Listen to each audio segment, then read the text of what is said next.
भरत गोगावलेंनी अखेर एसटी महामंडळाचं अध्यक्षपद स्वीकारलेलं आहे। भरत गोगावलेंच्या अध्यक्षपदाला कॅबिनेट दर्जा देण्यात आलेला आहे। अखेर भरत गोगावलेंनी एसटी महामंडळाचं अध्यक्षपद स्वीकारलं। भरत गोगावले एसटी महामंडळाचे आता अध्यक्ष असतील। शिवसेनेचे आमदार भरत गोगावले यांच्याकडे एसटी महामंडळाचं अध्यक्षपद आता देण्यात आलेलं आहे। अध्यक्षपदाची खरं तर घोषणा 2 ते 3 दिवसांपूर्वीच करण्यात आलेली होती, पण आता मात्र थेट पुढल्या निवडणुकीत विजयी व्हायचं आणि कॅबिनेट मंत्रीच व्हायचं अशी खरं तर भूमिका भरत गोगावले यांनी घेतलेली होती। तशी भूमिका त्यांनी लोकशाही मराठीशी बोलताना देखील स्पष्ट केलेली होती।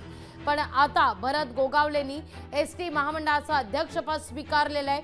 अध्यक्षपदाला कॅबिनेटचा दर्जा देण्यात येतोय। अधिक माहिती घेतो आपले प्रतिनिधी विकास मिरगणे यांच्याकडून। विकास, काय अपडेट?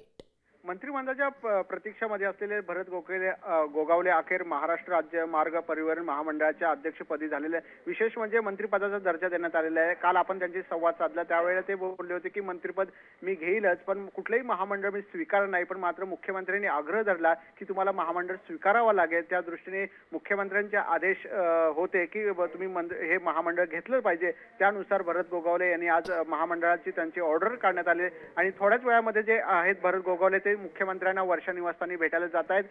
मंत्रिपदाच्या प्रतीक्षा अनेक वेळेला आपण बघितलं, मंत्रिपद त्यांना कधी मिळेल अशी चर्चा रायगड किंवा मुंबईमध्ये पूर्ण सुरू होते। अखेर त्यांना एसटी महामंडळ मिळालेलं आहे। त्यांना दुसऱ्या महामंडळाची त्यांनी मागणी केली होती, सिडको असेल किंवा वेगळ्या परिवहन महामंडळापेक्षा आम्हाला दुसरं महामंडळ द्यावं अशी भूमिका सातत्याने भरत गोगावले व्यक्त केली होती। ते काल नाराज सुद्धा होते। धन्यवाद तुम्ही दिलेल्या एकूणच सविस्तर माहिती करता।